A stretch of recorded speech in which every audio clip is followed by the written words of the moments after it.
Shrimad Bhagavad Gita Chapter 9 Nirguna or Sagun Aspects of Divinity. Lord Krishna said, I shall explain to you once again the rare and scientific knowledge for an unblemished devotee like you. Acquiring this knowledge will bring you freedom from the world full of sorrows. Now, Shlok 1 to 6, the subject of knowledge with its glory is described. Shlok 7 to 10, the origin of the world is discussed.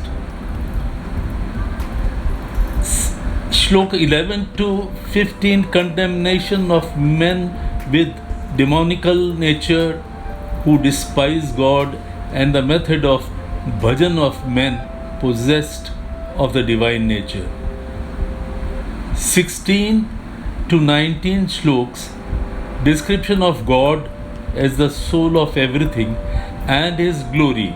The 20th to 25th, the fruit of worship with a motive and without a motive. 26 to 28, the glory of devotion practiced disinterestedly without any selfish interest. Lord Krishna said further, this scientific understanding prime in the field of knowledge is perfectly pure and is the most important of secret. This brings about desired results and is based on religion. Besides, it is extremely easy to follow. Paratampa, according to this religion, a person who does not have devotion cannot realize me. Instead, he keep on wandering in this transient world. The entire world is replete with my manifestation, just as ice with water, and all living beings are present in me, but I am not present in these living beings. These living beings are also not physically present in me. You may wonder at my yogic strength, that which inspires and becomes the cause of birth of these living beings and is responsible for their sustenance and growth. My soul, in truth, is not present among these living beings. Just as the air in the ether is born of sky and remains in the sky, all creatures are born of my decision and therefore considered to be present in me. All living beings merge in my nature at the end of the kalpa, beginning of the world, and again created in the new beginning of the kalpa. Embracing my own nature with the inherent power within, I keep on creating all human beings according to their own karma. Karma does not bind me. I am the cause of these karmas without the ego of being the doer. So I do not get involved. Therefore, I am not bound. Arjun, nature inspired by me, the Almighty, keeps on creating this universe in this manner. The entire cosmos keeps on moving in a cycle of creation and destruction. The ignorant people do not understand my prime attribute and consider me as any ordinary human being. Even though I attain this human form and wander among worldly life, I do so only for the benefit of human society. Yet they inadvertently consider me, the Almighty, as yet another ordinary human being. These people are engaged in futile actions and nurture unproductive knowledge. In fact, these are the people who have limited intellect and assume Rakshasi, Asuri or Mohini Prakriti.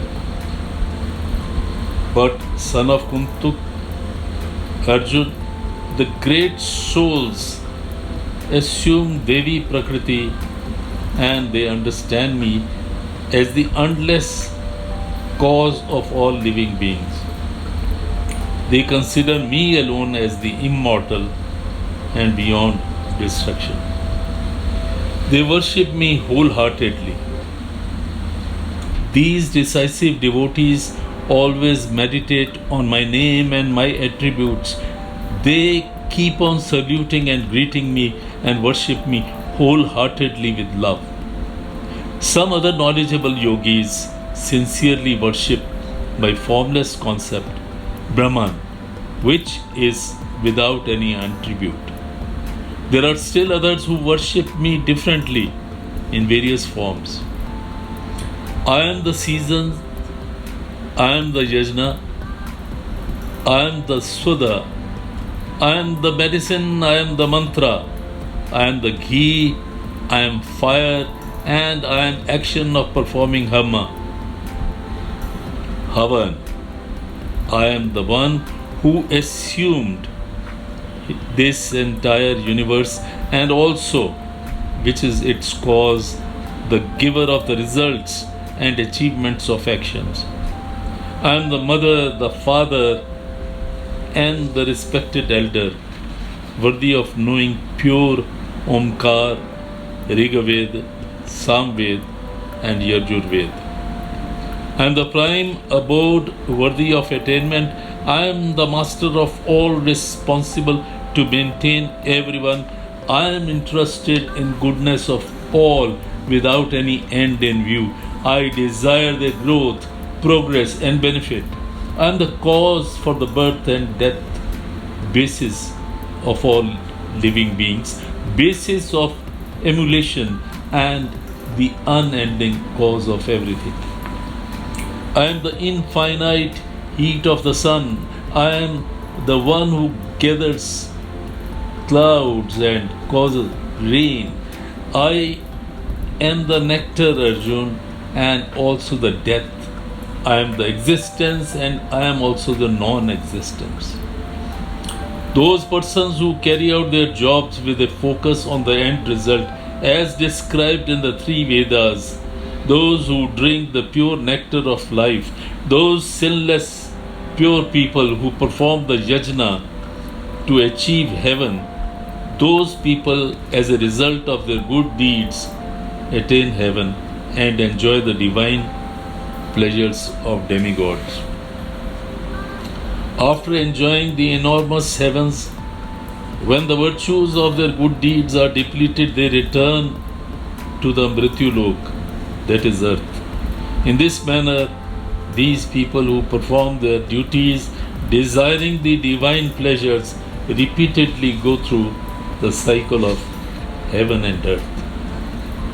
But for those compassionate devotees who meditate and worship me without any end in view and without any desire, I myself ensure their attainments.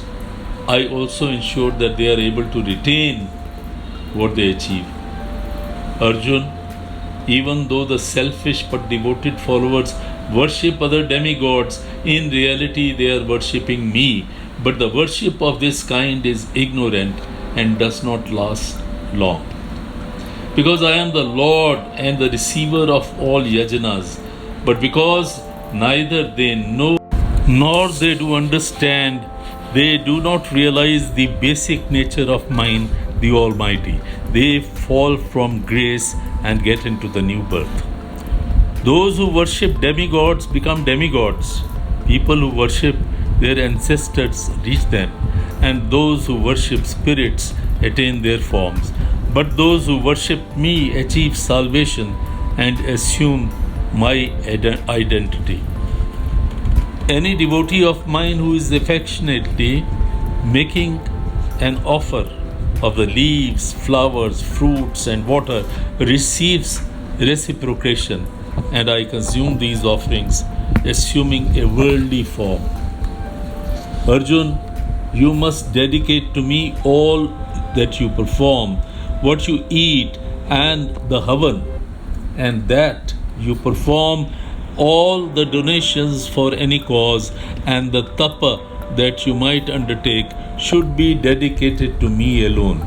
In this manner, when you dedicate all your deeds to me, the Almighty, you will be freed from Karam Bandhan, and as a result of your unattached, unselfish deeds, and after attaining this freedom, you will assume my form or you will merge with me. I am present in all living beings.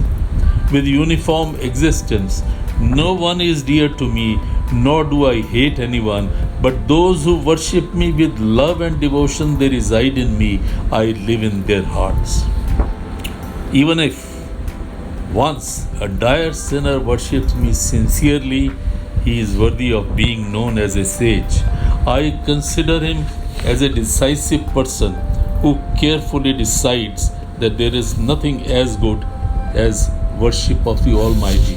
He soon becomes a Dharmatma and attains permanent peace.